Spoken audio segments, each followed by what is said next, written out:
This is Awake to Truth podcast, and I'm Mary Starr. Today, we are thrilled to have Jay Furman as our guest. As many of you know, he is a candidate for Texas Congressional District 28 for the U.S. House. This is particularly near and dear to my heart because this is the part of South Texas where I grew up. Jay, first of all, thank you for your service to America that you've already given. You've been in the Navy, you're a fifth generation military guy in your family. So tell us a little bit about that, and then we'll move on from there. Sure. Well, thank you for having me on, Mary. You have a great audience. I really appreciate the work you're doing here. And, I like how you start with a prayer because everything we do needs to that's the lead element, as I say. That's right. I grew up in Texas, and, where praying was more common, and we're losing that. And Texas, though, is holding on to it, especially South Texas. And this is why I'm now retired to San Antonio post military service. Let's just say it's a little bit of a different town than I grew up in. But I lived growing there. up in Austin, it was okay. You remember then the kind of the sleepy college town that it was, and it was very Texas. We always had a little weird going on, but it was very much quintessential Texas, maybe the Willie Nelson version. As in Armadillo World Headquarters. That's it. Yeah. And now it's kind of made a little plastic. I hope we can retain, what was. There's a great remnant in Austin. I was a typical Texas kid, a suburban kid growing up, but I spent my summers on family farms, and my heart was really always outside. I was always outside, played every sport, and, hunt, fish. I was always with some kind of weapon or pole when I wasn't on the sports field. Did that. I was a Boy Scout as well, and really have very fond memories of the way Texas was. Fast forward to graduating high school. I wasn't ready for all that kind of activeness as a young man. I wasn't ready to go to college. I knew it. I had the opportunity to go into the Texas National Guard. They sent me to helicopter flight school, and I thought I'd just won the lottery. I was flying Blackhawks at 19 years old, and I kept on thinking somebody's going to find me out. And I did that growing up, still, at 19, you're not quite there, but very much involved in the business of what the Texas Guard does. We were on the border. We were doing drug missions mainly, then fire watch throughout the state, everything else, training to go to war. And I did that through college. I went to Texas A&M University, College Station, Texas. Then I would go back to my unit on the weekends and fly, and summer times and other holidays and vacations. I had a blast doing that. Really, really golden childhood in that regard, and really very thankful for it. Graduated college, and it wasn't long before I figured out that I wasn't ready for a suit yet. I decided to take the next adventure, and I knew I wanted to fly, but I wanted to fly something different. So I went to the Navy and came out of Navy flight school with a platform that's the nuclear strategic deterrent airborne, basically a flying bunker that launches the nuclear triad. Did that for 10 years in my naval career, responsible for that mission, which was definitely a lot of responsibility. And then overseas on one of my tours, I really fell in love with an additional duty I was given, and that was hosting foreign dignitaries and embassy crowd basically onto the ship for diplomacy. Every naval ship is really an embassy in itself. You pull into a port, you've got the standard, the flag, and you receive dignitaries and heads of state. Even sometimes the carriers are actually set up for that specifically in certain portions. So we can create relationships, we can maintain relationships, we can project power in diplomatic ways that don't always require maneuver. The maneuver is the big stick we carry, and certainly the nuclear one that I flew prior. Mm-hmm. I was then sent, based on that affinity, I was requested to be a foreign area officer. So I became what's called a flying foreign area officer. So they take pilots and then make them military diplomats or attachés, and we send them all over the world. We have military men and women serving embassies everywhere, helping our ambassadors, assisting our host nation militaries, and really pursuing the U.S. interest in between all of our allies or helping with the U.S. interest in nations that aren't on our side of things. So that was the second half of my career. That took me to, where the first half took me around the world. This definitely lapped it a couple more times. So I've served in Asia, I've served in Europe, I've served in Africa, I've served in the Middle East, and just really been fortunate with all those experiences. And Mary, I didn't know it, but God was preparing me through all that time. And through my adventurism as a young man and to applying that in a career that took me on adventures everywhere, and then coming back home, and two parts to that. I returned to encounter a Texas that I didn't really recognize. So 20 plus years on, and because I didn't have the benefit of boiling in the pot, the proverbial frog. And then, but while not here, I encountered some of the worst places in the world. I have worked some of the absolute worst borders. And when I encountered our border, I was shocked at the echo I heard, the same smells, if you will, everything. It was truly jarring to realize what I'd encountered. But I'll pause there. That's kind of the build up to what I'm doing now. Okay. All right. So approximately what year did you first come back and go visit the southern border? So I was I retired quickly at the end of 2021. I was a vaccine mandate whistleblower, the abbreviated version of that. And wisely, a Bible study friend of mine said that I was, because I was really disgruntled, if you will. I was the organization I've been in my entire life, family, forever, kind of turned on its own and developed a culture in that moment of fear that was not something that I recognized, and I cried foul on it. That's why I was a whistleblower. They're doing illegal things. So I was a little upset at the end of it, and that Bible study friend said, "You need another cause, and you need one right now." It's just that's my brotherly advice for you. And it so happens he had a nonprofit, still has a nonprofit that chases down child sex traffickers. And I thought, well, that's a worthy cause. We are always heading back to Texas. We maintained our Texas residency throughout the entire military time. You can do that as a military person. But we still had a kid in high school, and we wanted him to finish his last years there. He got to start there. We're going to let him finish as well. So I started doing missions, if you will, down onto the border to investigate,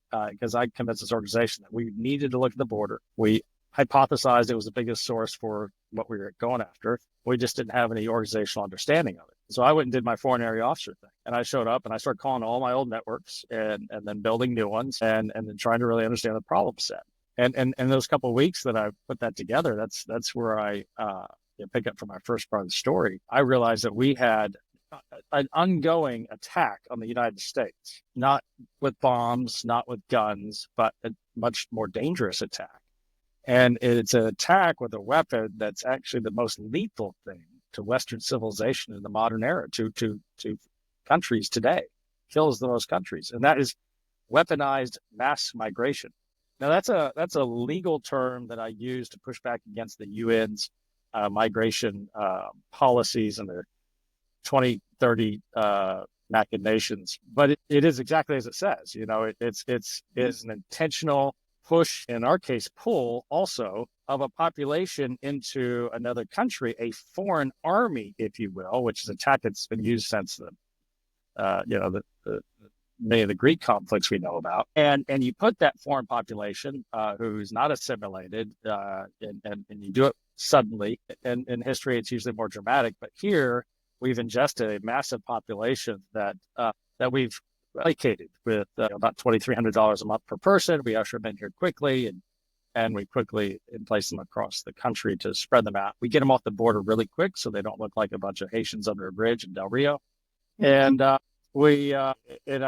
watched this happen, and I couldn't believe that we were participatory in it. It was a soft palace coup from the inside out, right. But we also had our enemies complicit, and for corruption or just ignorance, our leadership's helping. And certainly I understood that it was, everybody had their own devices and why they're doing it. So that is the reason why I'm running now. I was trying to form a documentary, really had massive traction on that. And then within a week, it all fell on its face. And I couldn't figure out what God was doing. And so we went back to DC, and some America First friends from that organization, Steve Miller's group, had always been pushing and continued to push for me to run for office. We always pushed back. I've seen the job. I've had 2 DC tours. It's my own, going to all those functions I had to go to in DC as well, not just embassies abroad. It was my anecdotal opinion that most of the folks up there, lawmakers, are feeding out the same trough. And they still are. And the most lawmakers are serving the least amount of constituents, the elite donor class that are really driving things. And the most people are being represented, the rest of us who don't, sign the bottom line on Fortune 500, if you will, are represented by the least amount of people. I thought, well, that's upside down. And I don't, that looks like an entangled mess and it's truly a stinky swamp. So I went back and finally, after much persistence, I agreed to pray on it. After much consternation, what came back, I really kind of, it was run and don't worry about the outcome. And I said, okay, God, I'll do it. I don't know what this looks like. Here we go. And even then I was a little reluctant. I kind of dragged my feet. I registered the last day you could run for the race. And the selection of where was always the Texas border. We knew that. And there were some really cool divine moments in communion with the Lord on how we came to that and which ones. And there was a process that was actually instructive to this entire thing, which I'll just caption. It's been a massive discipleship process for me, this race and run, trusting the Lord, just walking towards him. And something that's completely unfamiliar and something I didn't want to do. I called it my minimum. So that's kind of the build up to where, at the beginning of the race. So when you saw, as you said, the weaponized mass migration, that is what, and I have spoken on this before in different venues. My term for it is the planned takedown of America. Our government is complicit with the UN, the WEF, and the WHO. All of the globalists want America to go away because we stand in the way of their goal of one world government and globalism. And that's it in a nutshell. Yeah, that's one piece of it. And that's a massive piece of it. And certainly our elites have bought that timeshare. And I'll explain why I say it like that. Go on. That's very interesting. Yes, I think you're exactly right, Mary. Well, it's not too hard. You look at Agenda 2030 and what they want to do. One of the things they want to do is reduce the population, and they want to just be able to go open borders everywhere. America is not for that, and we stand in their way of what they want. And so to me, it was very clear when I started digging into this. When I very first started, I focused a lot on the border right at first because I was just shocked and appalled at what I saw. That was where I grew up, and then I saw what it had become. So I started with that, and then the next question came up is why? What's driving this? So then I'd start digging deeper and I said, okay, Agenda 2030, we did a mini series on that, and I had barely been on YouTube anytime, and they put me in YouTube jail. I wasn't surprised. I wear it proudly. It's a badge of honor. I think I'm back on now, but I'm not terribly concerned. I don't really rely on them. But that tells you how serious they are about keeping the truth under wraps. And that is not what we are about. That was the whole thing that Awake to Truth was founded on. Now we've gotten to the part where you're all in. So what does it look like since okay, I'm all in, I'm going to do this? Yeah, I tell you what, ever since we took that first step towards the cross and this cause, and it was really this, like I said, growing process. But, from day one, the Lord has provided. And it's been a stretching, that's why I call it's been a discipling of me to faithfully continue that step every day. It's gotten easier, then it's gotten harder, and it's kind of goes back and forth. It wasn't until the January service, the New Year's service of John Hagee's church, Cornerstone.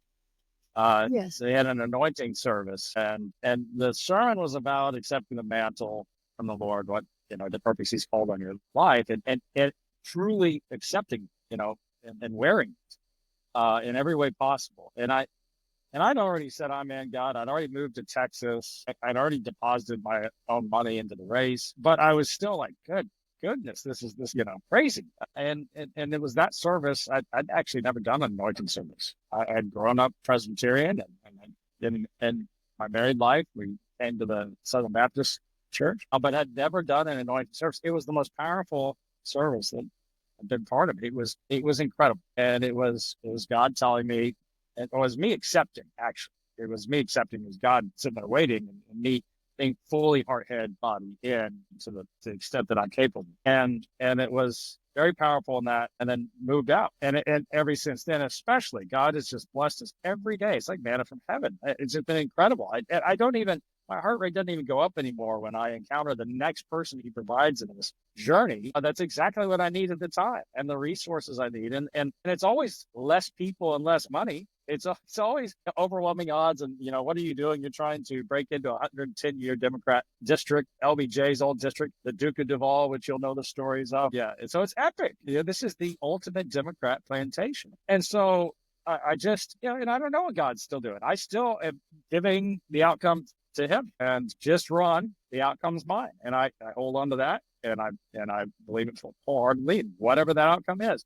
I talk all the time on the stump about the outcomes of weaponized mass migration and really how this works in a communist takeover of a country. The people that have come here are the stormtroopers. They're the enforcers. They leverage a population in the most fearsome way. We really have a clash of cultures here. So all this that I'm doing is going to come to an absolute head at the same time I'm trying to do it. So, which may preclude the race altogether, but I'm just marching towards that, to this, God's eventuality. I say all that had absolutely big struggles back and forth, and just having to be disciplined every day and apply my excellence to it. It's been a process, and I really ran this out of my truck. Wow. So really, glory to God. I, again, don't know what the outcome is. It's his. I'm just running up the cross in this. We're up against a competitor that is really emblematic of the state of our national leadership right now, much of them, certainly the ones in the White House. Henry Cuellar is a 20-year incumbent in federal office in this particular position.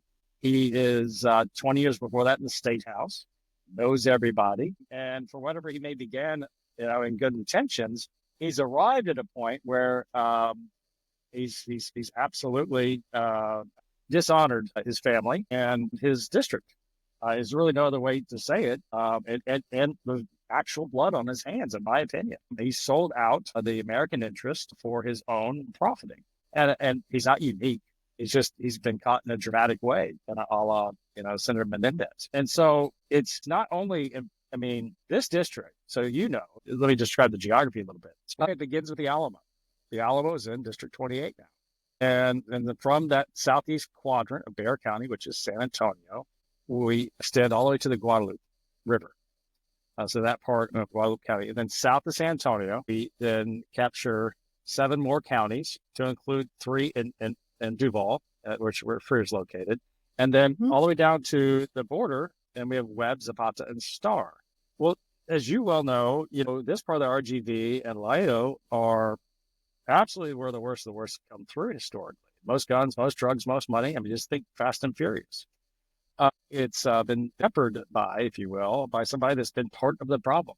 The incumbent has voted with the Biden, Harris, Pelosi ball for 85%. That's a hard number. In 2022, his voting record with the White House agenda, the speaker's agenda, which is the most radical combination we've ever had, in my opinion, was progressive, 95% alignment. Yet he's billed himself as a moderate Democrat and put a lot of time and effort and money into, calling himself as the Republicans Democrat.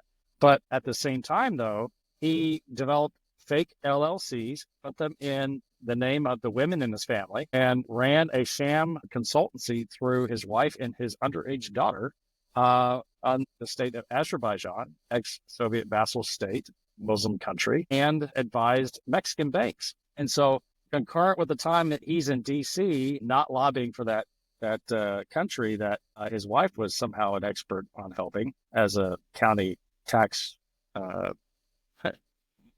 person in Webb County, he the $500,000 bought interference that he was running for that state, perpetuating a basic genocide on Christian Armenia, their neighbor, over disputed land or territory. Azerbaijan had mined, mines explode, mined a large portion, and because they claimed it, even though on international maps it wasn't theirs, and that did not want the international community to press down on them because of the war crimes they were committing. Henry Cuellar happened to be, or his wife happened to be receiving money at the same time, and Henry's in Congress in very powerful positions. So 120,000 Armenians died in that moment. So this is what we're dealing with. And I just give that context to understand that our votes have consequences. The DC cabal itself has wrested too much power and money from us. We all know that. But we all allowed it to happen. and the 70% of the people that haven't looked up from their phone yet this election and every election are really that 70% are what the special interests pick up and say thank you, and have clustered all of that money and power there so they can control it and they can keep the money machine pointed towards their elite minority. And we talk about globalism. That the globalism is the uber expression of that. It's just that on a global scale. It's the same elitism. It's the same, labor versus management, exploit the labor problem set. Used to be our elite had the same American goals that, that the people did, believed much of the same things they did, or at least had to in public, but no longer. I really think, in rubbing elbows with these guys, many of them think that, hey, I don't want to be beholden to something as provincial as a nation state.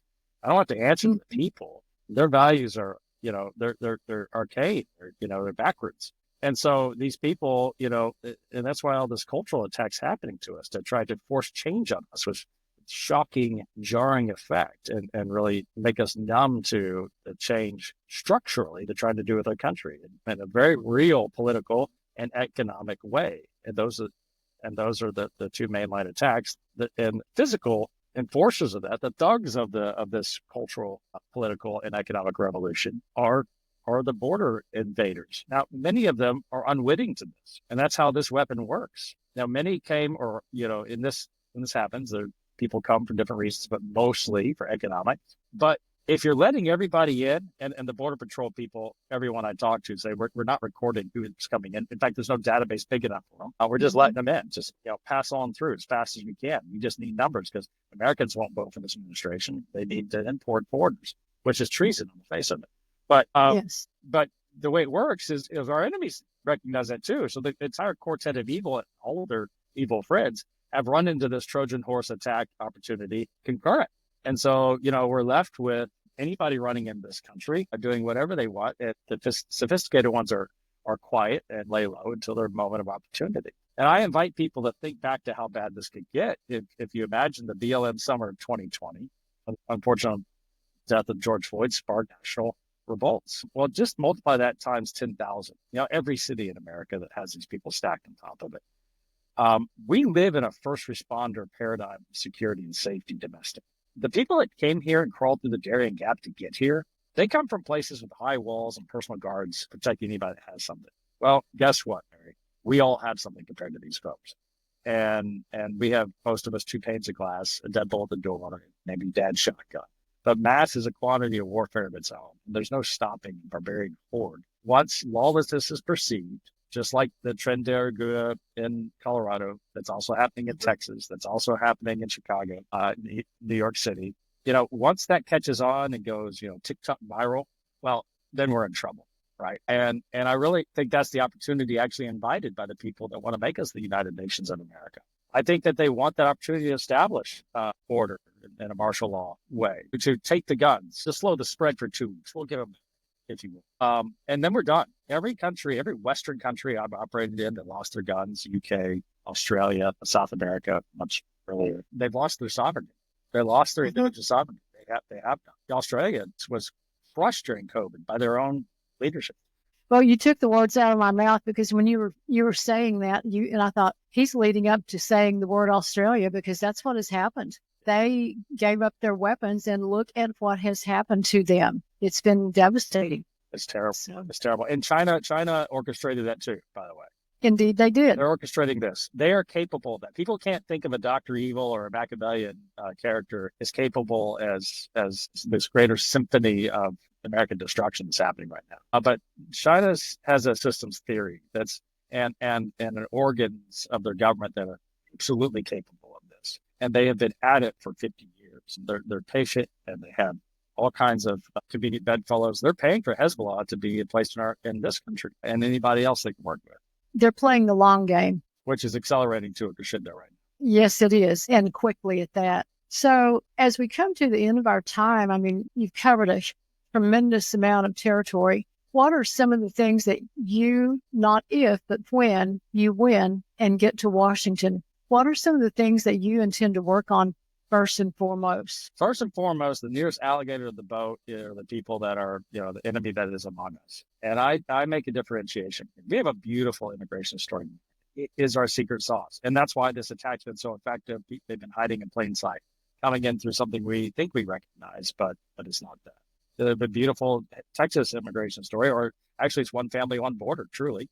And we've lived that way for hundreds of years. And I have very fond memories. And Mexico is not, Mexico is the vector right now, or the pathway. But Mexicans in general are absolutely, it's the 160 other nations. I would say, right off the bat, we have to organize Americans in this American movement. And it's truly, this is not a Democrat, Republican, independent, green, blue, black, whatever. This is an American moment. And if we don't come together like the World War II war effort as a population and coalesce in a unity of focus, then we're not going to get past this no matter what, whenever it happens. So we have to, and I say that because everywhere I've operated in the world and these things that have happened, it's Maslow's hierarchy of needs is in effect. It's secure at the top of that pyramid. If you remember from grade school or high school, security is you protect your family before you worry about feeding them, before you worry about any sort of social issues. Now, if the other village is coming to burn yours down, you don't have to agree on anything else with your neighbors left or right of you other than living. You have to have living in common. And we're at that existential moment, domestic. The enemy's already over the beach and we're here. And so it's even more intractable than that. And so we have to come together as Americans and have the largest mass humane deportation in history, because Biden's illegals came in unchecked at numbers we can't sustain. Even if they don't go kinetic, we'll be broke in a year. And so we have to deport them and say, look, and own it as Americans. Like, we didn't vote for this, but look, this happened under our watch because it is government of the people, and we let our government get out of control. I'm sorry, guys, that we lured in here and told you could come.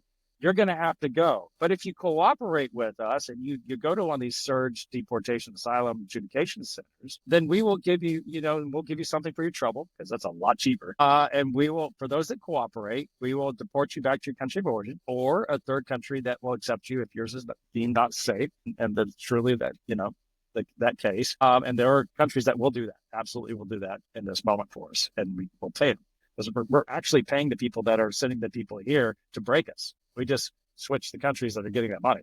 And then the guys that don't show up, we send them back and say, the line begins at a U.S. consulate in those countries. You can apply again, and you'll even get head of line privileges. And we'll match you up. How about we extend to this labor shortage we have and bring those skills we need to those consulates and match up with the skills that you guys can bring to the table or that we'll want to acquire. And hey, let's get on the right foot here. We need the right immigration. And then for all the people that don't show up, don't take that deal within the timeline given, we message the same messaging. We say, we're coming after you. We're going to beef up ICE, and we are coming for you, and we're going to catch you, and we're going to deport you, but we're going to make it painful along the way. You're going to have a stop at Gitmo or something, and you can never come back. Right now, Mary, you probably well know, it's just 3 strikes and you're out at the border. It's this game. It's like baseball. Like people, you got caught 3 times. Now it's like, a felon. 3-time felon, you can't ever try again. Well, it needs to be in the ban list from go if you don't show up in one of these asylum centers within the moratorium time, and you're deported, and you're put you're not persona non grata. So that's my very simple plan. I have a 22-point plan called Plan Alamo on my website that largely a lot of what Trump had, and then it's just beefed up for this moment we're in right now. We have to secure the border. We have to enforce immigration laws. We have to kill the demand signal that's pulling people in from the top, not very highest, and the localities that are doing the sanctuary cities, et cetera. We punitively have to go after China for the chemical attacks through fentanyl. We have to designate the cartels as foreign terrorist organizations and go after them with our foreign terror finance capability, which is massive. We've emboldened the most lethal, the richest, most canny villain in the history of man. These are multi-billion dollar organizations run by the top level MBA trained people, and at the business level, and at the operational level run by tier 1 mercenaries. I mean, these are absolutely amazing organizations. Oh, and by the way, they worship death, Santa Lorenta. And so, I mean, they're just as evil can be. And this is what's on our border. So, and they're everywhere. They have organs and cells in every city in the country, and they're savvy. So anyhow, we have to go after them and pull that cancer out quick. That would be thing 1. Thing 2, at the same time, we have to go and befriend Saudi Arabia again. almost day one, the Biden administration, in addition to tearing down our immigration laws, 92 executive orders pointed at the border, intentionally tearing it down, he went over and kicked sand in Mohammed bin Salman's face. That's the de facto head of Saudi Arabia. Well, for those that don't know, Saudi Arabia denominating their oil in dollars for the last 50 years by agreement with us, because we got them started with Saudi Aramco, is there's the thing that we're all sitting on right now. It's the thing I'm driving. It's the food we're eating. It's the only thing that's propped up our fiat currency. And the reason why we can print money willy-nilly in the Federal Reserve and all this QE sort of, non-fiscal policy. We can't just pop that right now. Because if we do, we're all taking a haircut by probably, 90% of our current lifestyle. It will dwarf the Great Depression. We'll be like the Weimar Republic. And so we have to go say, look, our bad. We shouldn't have done. I mean, literally, they went over there and almost spit in his face. And they did not renew the 50-year contract. And now they're doing, oil in every other denomination. And now we need to give the rest of the world confidence that we're not going to go steal their money when they park their sovereign debt or their sovereign currency or their sovereign resources in U.S. currency. When Russia invaded Ukraine, we stole Russian-denominated dollars. Well, that sounds great, very John Wayne, but we've never done that. And the entire world noticed and then started de-dollarizing because they said, well, okay, if the United States doesn't like what I do, they're no longer the safest world reserve currency. I'm going to take my money out of their treasury. And they did. Mm-hmm. They stopped buying T-bills. There's a ton of other things. I firmly believe that as a constitutional republic, our Constitution is at the federal level, it should be doing national defense, interstate commerce, and foreign affairs. That everything else is mission creep. We are a republic, and our state capitals should be acting like it. And those places actually have to balance a budget. So, yeah, we got to get a hold on a couple of things really fast. And I truly believe we can do it this moment. There's going to be a necessity if we get through this chaos that's coming. If we're able to tamp it down and not let it light off too much, then I think when Trump gets elected, we will have the best party discipline ever because there will be feet to the fire. We'll all be in the trenches together because it'll feel like it. I absolutely believe that. And I think we're going to have a coalition. The Republican conference is going to be lockstep. Better than the blue side. We will have to be mission purposed on putting the country back together. And we'll have to work on a prioritization level. And so I think we'll have order and discipline among the parties so we can actually get things done.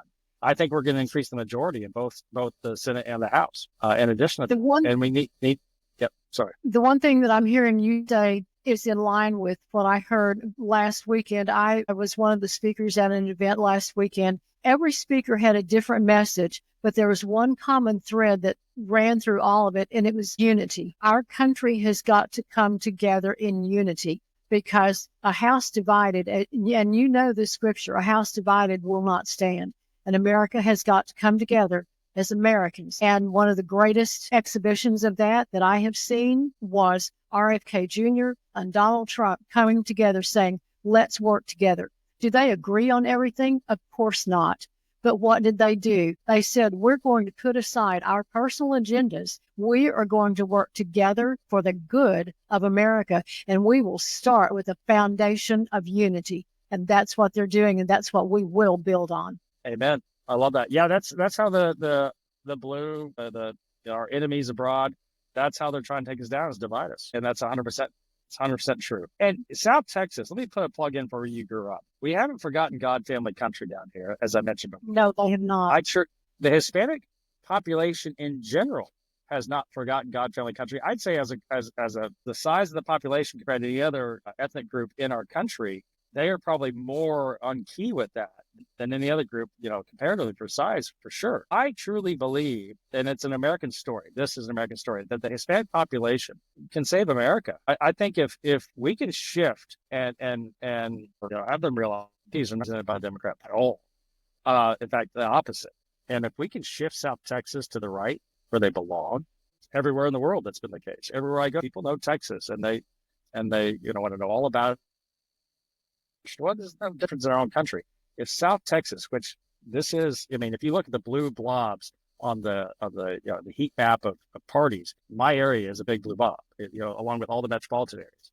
But if we can, win be compelling with the argument, which is as valid as the day is long, that God Family Country is the Republican Party, and that's where they need to be. And it's a party that will take their kids into a much brighter future instead of a repressed Democrat plantation. Then we can shift the country. The entire the U.S. Hispanic population will sit up and pay attention. They'll shift to the right, and that's it. We're done. And and maybe it'll wake all of us up. I hope the Hispanic population, South Texas, and everywhere, and remind all of us how we began this country. Again, God Family Country. And I think we need to understand it's the only way out.